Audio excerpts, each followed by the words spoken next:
for the New England Patriots. This is just what I do. But the one thing that Greg Hardy said that stood out to me the most. For Moscovian Alexander Volkov. So I think disappointed deep down that he didn't finally get to face off him up in the tail of the tape for this very exciting co-main here in Moscow. Both fighters are in their prime at 31. Both fighters.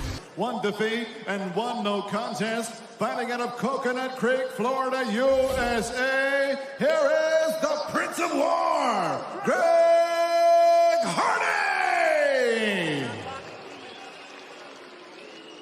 And across the octagon, his opponent fighting out of the red corner. His background, karate and Brazilian Jiu-Jitsu. At 6 feet 7 inches tall, he weighed in officially 251 pounds. In 37 professional fights, his record, 30 victories, just 7 defeats. Fighting out of, representing Moscow, Russia, here is the number 7 rated heavyweight contender in the world, Alexander Volkov! And your referee in charge of the action, Leon Roberts. Leon Roberts is the Octagon official, but he needs to be on his toes because it looks like Greg Hardy is about to sprint across the Octagon. He has been talking about his athleticism. He said it's no joke. First round, and then we see Alexander Volkov looking light-hearted and smiling. Pressure seems to be on him. Greg Hardy stepping in, actually tied for 5th fastest turnaround in UFC history, 22 days between fights. This is where the pedigree, the experience of Volkov comes into play. He can play a lot of striking games. He can set traps with Greg Hardy. Just as he did with Derek Lewis, he was able to beat him up to the body. He was able to wear him out, keep him at a distance. Oh, nice footwork there and shift of weight by Hardy. He has won all of his wins by first-round knockout.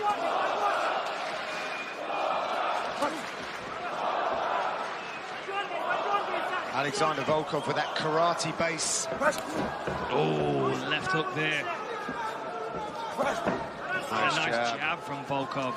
What I thought was very interesting was just the way in which Hardy's mind works, and he's stepping up for his teammate JDS. He saw it as his responsibility for the man down, and also to repay the debt to the UFC for all the opportunities that they have given him. This is a great learning experience for him. You know, win or loss, there are lots of things to be gained from this fight. Obviously, a win is massive. But there's the takedown. Oh no, Volkov straight up against the fence there. He was able to get a long leg to the floor. I wouldn't be surprised though if we saw Greg Hardy work a takedown here. So much experience in a way of Alexander Volkov. He has 30 professional wins to his resume. The opponents that Hardy has fought, their wins total 31 combined. Stats. And you've got to think that Volkov has faced big power punches in his past. You know, he's used his kickboxing skills to be able to keep himself out of danger and get those fights won. Well, Brett was mentioning the countdown against Derek Lewis. He was winning it, and then things like they do in the heavyweight division, they turn around pretty quickly. I think he just felt like he was so comfortable in that fight, cruising to a distance, you know. He got complacent. Yes.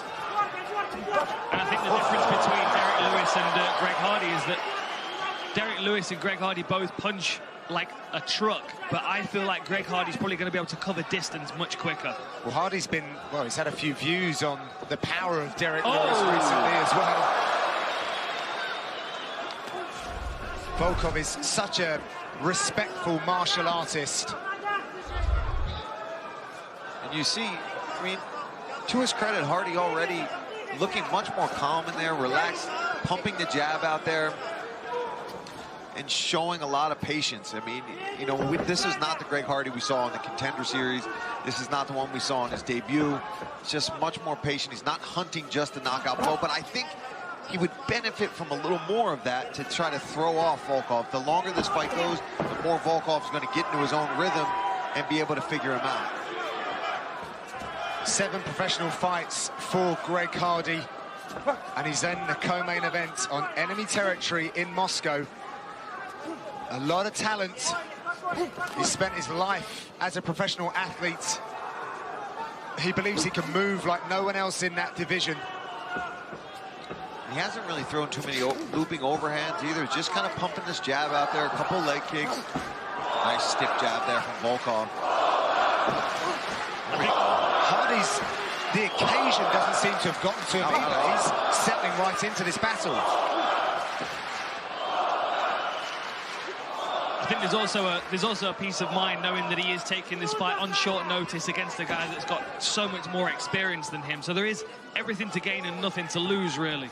Yeah, maybe just go for broke, right? Right. But that being said, he's not fighting like that at least, No. right? I mean, the mentality and him being relaxed in there, you know, suits that. But as far as him just being like, oh, wired up, I'm just going to try to get him out of there. Oh, that was a nice right hand as Greg Hardy circled.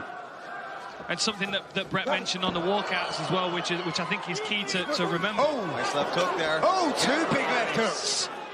Is that, you know, Greg Hardy, as a football player, is used to having a fast turnaround. You play one game, it ends, win or lose, you move on to the next one immediately.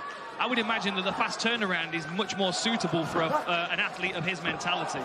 And he said he's able to do that because in football, there's so much more science and everyone's looked after so much better. They spend every waking moment taking care of themselves, which is why we see this frequency of action from him.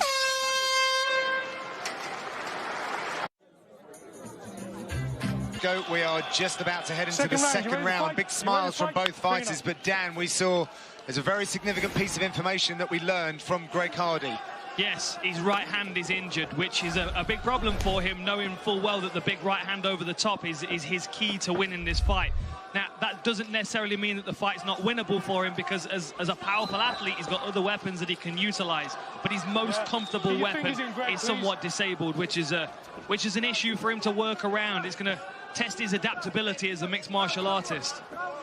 Learning more lessons than he probably planned for, Paul, but he's been told to double up on that left hand as well and aim at the chest. Yeah, and I think he needs to do that, double up on that jab, and then do what he was doing with that leaping in left hook. He's got a good chance of coming over the top and catching Volkov with that as well. But the more we see that coming out of Volkov, the more he's in trouble. Snappy jab there from Volkov. Threw it there. Well, remembering that Hardy gets his work done early, we're now in the second round, and Volkov was preparing for a 5-round fight against Junior Dos Santos, who got an infection and was forced to withdraw from the contest. Volkov still seeking that fight, and perhaps against Alistair Overeem, but he does see name value in Greg Hardy, who's obviously well known to fans in the US. So I've just been shown a replay on my monitor of a kick that was blocked by Greg Hardy away from his body, and it looked like he took the kick right on the side of his wrist. And I remember Randy Couture was once affected by the same kick. He was caught on the wrist and it broke. I mean, we don't know exactly whether that's it, but something certainly caused an issue for the hand. Yeah, and if that's the case, that's worse than even a broken hand. Yes. At least a broken hand, your hand's wrapped, it's in a glove. But if your forearm is broken, everything that you do, you feel that vibrating through your arm, and it hurts. Hardy believes that he has the correct mindset and background to really be able to develop in this sport. He said when you're playing football, you're given a 45-page game plan every single week that you've got to commit to memory, then throw it away and get ready for a new one the next week. Yeah, not only has he been testing his physical capacity, but his mental capacity as well in that environment. Yeah, and he's absorbing all this new information, and that's why he's able to evolve so quickly between fights. Jab to the body's working well. He threw the right hand to the body then, but he didn't put any power behind it. I wonder whether maybe he can set up a left hook off it. This is exactly what we expected from Volkov, though. Picking his opponent off at range, staying disciplined, showing us how much of a veteran he is of this game. Nice overhand right from Greg Hardy. It's a shame, because if that hand wasn't hurt, that might have been more impactful, but... Well, back in September of 2012, Greg Hardy actually broke his thumb early in the season, but still managed 11 sacks that season. So he's fought through the adversity before. So funny to hear you say sacks, John. Should I say quarterback sacks? No, you're right. Sacks is good. You got it. Yeah. I watched a little bit. London Monarchs back in the day. London Monarchs. My big thumb finger up jabbing the air. It's a big fan.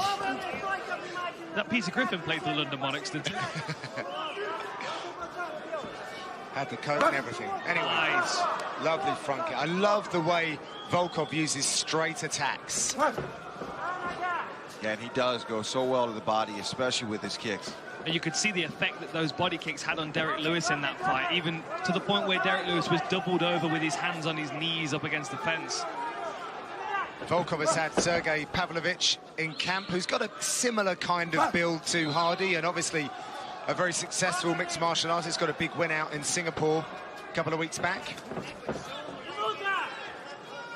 Hardy's still trying to throw that right hand. I mean, a spinning back fist there. Paul's wincing at the side of us. Yeah, because that thing is broken. It hurts. Volkov more accurate. Similar kind of output from both of these behemoths. Utilising that lead leg so well, whether it's a front kick, a body kick, or a head kick. No switch involved, just picks it up, boop. And for a guy that tall to do that with that big of a leg, impressive. Yeah, these body kicks are really good from Volkov. And it's starting to affect the way that Greg Hardy's moving into range as well. Yeah, because when he rushes in, that's when he just picks that lead leg up right to the body.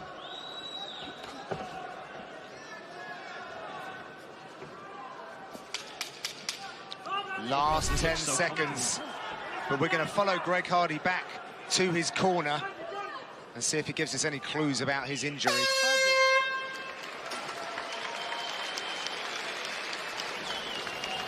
The problem that was caused. Volkov managed to weave his massive foot in between the defenses and catch Hardy on the chin.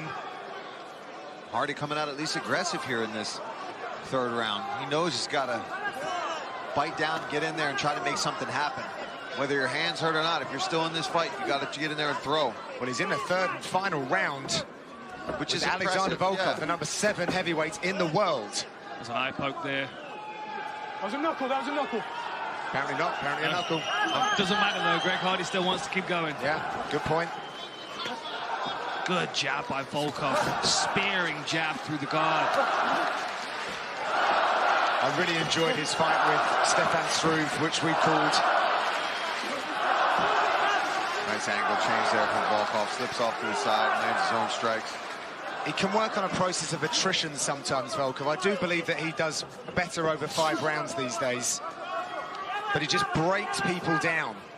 It looked like the shot that caught Greg Hardy in the eye looked like the knuckle of the thumb of Volkov. Good eye there from the ref. Leon Roberts, one of the very best in the game. Very experienced.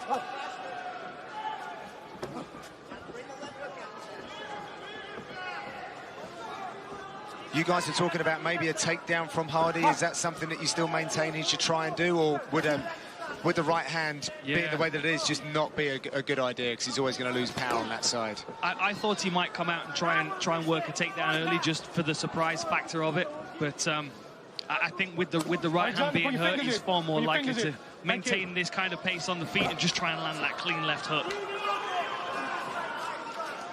He keeps working to the body. I keep expecting him to try and come up around the side of the guard because Volkov's got such good defense. He does tend to catch. He does tend to catch punches with his palms, and that does open up that opportunity to come around the side of the guard, especially if you can cover distance so quickly and you can commit to the shot. Oh! Volkov living up to his strike rate, second highest strike rates in UFC heavyweight history, of course, came with the number 1. Body kick again.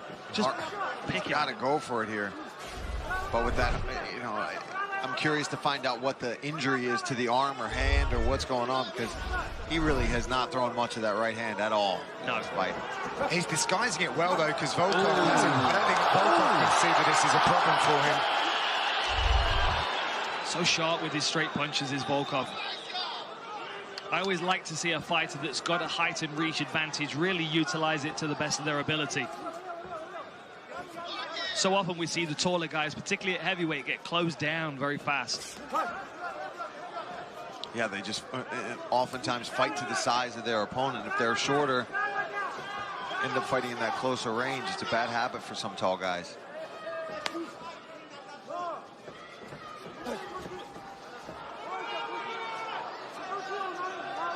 some bruising on the shin bone of Volkov.